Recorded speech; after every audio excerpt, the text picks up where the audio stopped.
Alright, ladies and gentlemen, let's do a timeline recap. So in December 2008, they made the announcement that the analog signals were going to be shut off on February 17th. Alright, now I knew the date was in the Bible, knew something was fishy, but couldn't put my finger quite on it.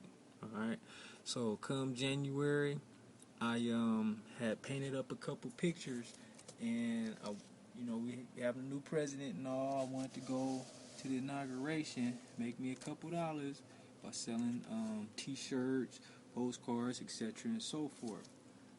Alright, so I was thoroughly distracted. I wasn't really worried about that whole February 17th thing.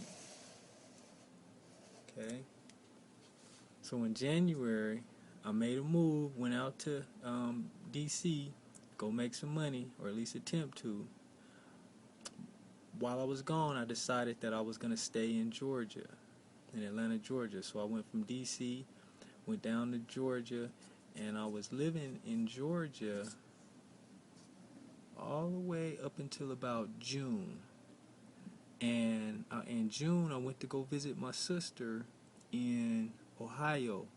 And when I went out there in Ohio, I was noticing that it seemed like all the trees were dying out there, and for some reason, the city or the state was putting fertilizer at the base of all trees. So it was like the whole Ohio just smelled like manure because they was putting fertilizer everywhere, and I thought that was strange.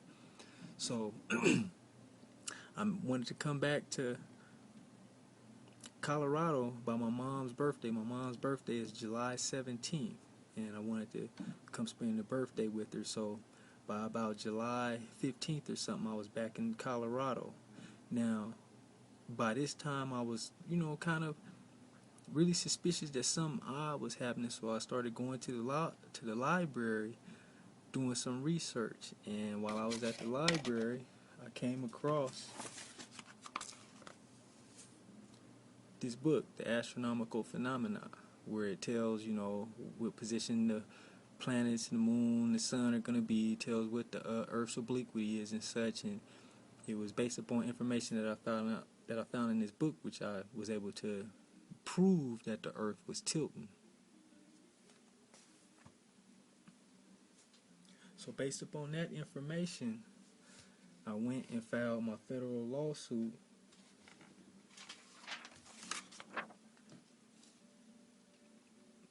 in August of 2009.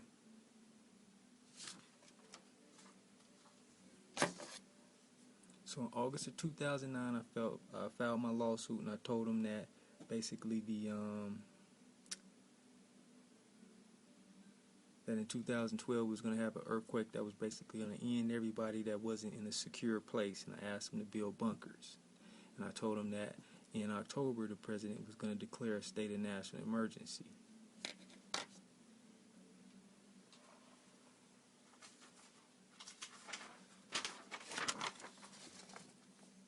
So on October 21st, the judge dismissed my lawsuit because he said I lacked standing because I filed the claim up under a law which requires that the president declare a state of national emergency before they can act on it. So they dismissed it on the 21st.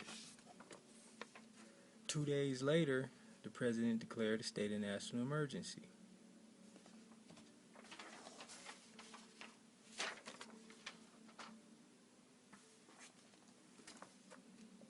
After that, I went to the office of Diana DeGette, who is my representative in the House of Representatives. I explained everything to her, gave her all the necessary information, and she got back with me on November 3rd and was like, "Can't do nothing for you." So then, I went to the office of the governor, and I filed a request through the Citizens Advocate Corps, and I basically ran it all down to them and told them, "Hey, we need some help. Y'all need to apply for some assistance from FEMA." And they got back with me and was like, "Can't do nothing for you."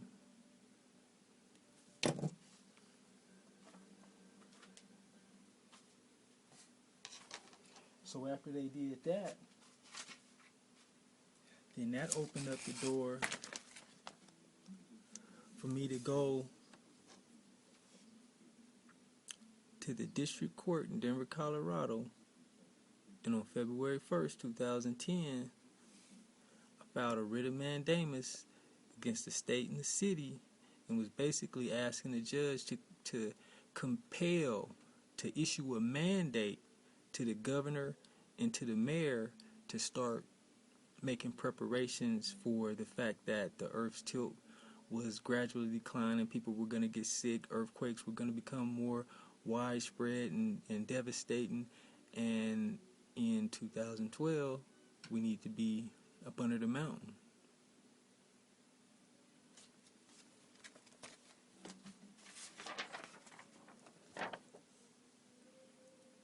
So in June of 2009, or 2010 rather, the state filed a motion to dismiss.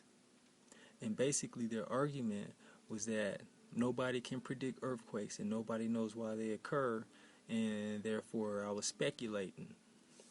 So on June 9th, 2010, the judge dismissed my state complaint also.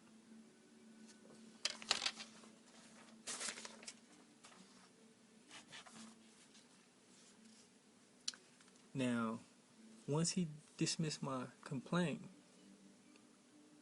I went back to the library to see if the 2012 edition of this book, The Astronomical Phenomena, had made it to the library. And while I was there, I showed the information that was in this book to a librarian, and she told me that the government had discontinued the government publications and that they were no longer going to be receiving any, and in fact they told them to get rid of the ones that they had. So she went in the back and put this stamp on the book and came out and gave it to me.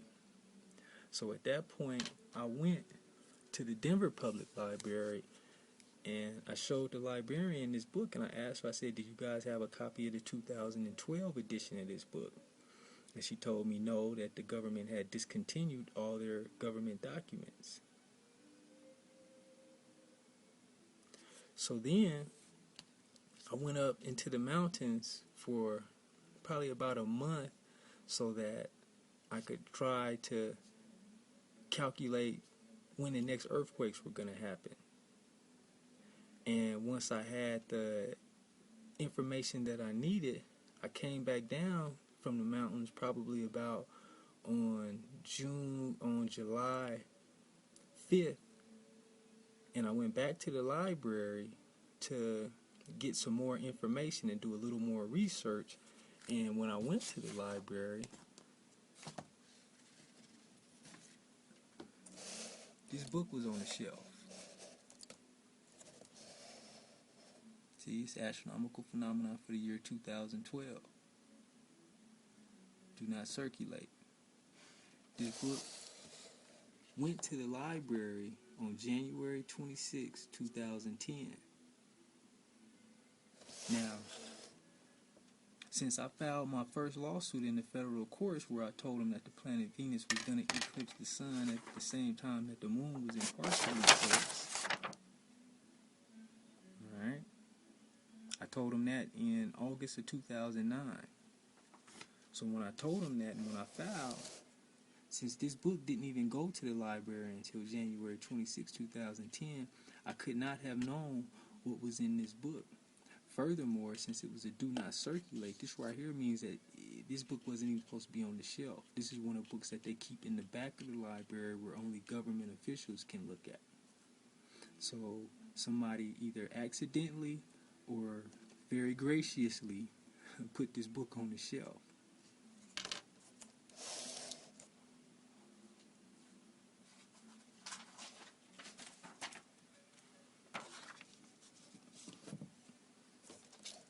Now, when I opened the book, I was surprised to learn that the book was basically focusing on one event, the transit of Venus 2012. And it says a transit of Venus over the disk of the sun will occur on June 5th through 6th.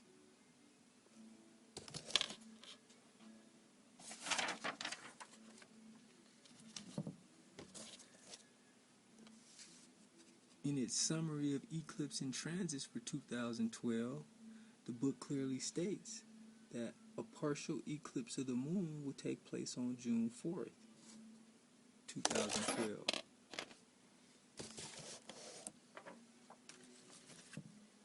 So basically, in the year 2012, according to the United States Navy, the planet Venus is going to transit the sun at the same time that the moon is in partial eclipse.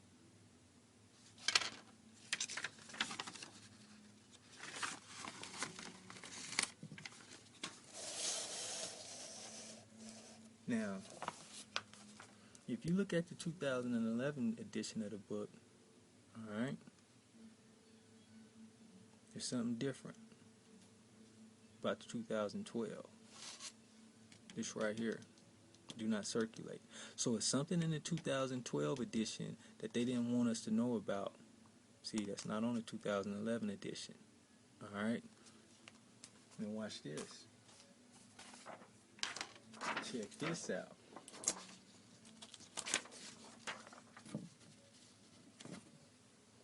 That right there, ladies and gentlemen, is the 2013 edition. Alright? See?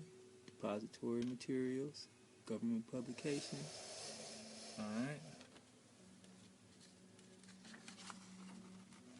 It don't got that Do Not Circulate stamp on it. So that means that there's something in the 2012 edition that they did not want us to know about. See? It's not on the 2013. And it's not on the 2011.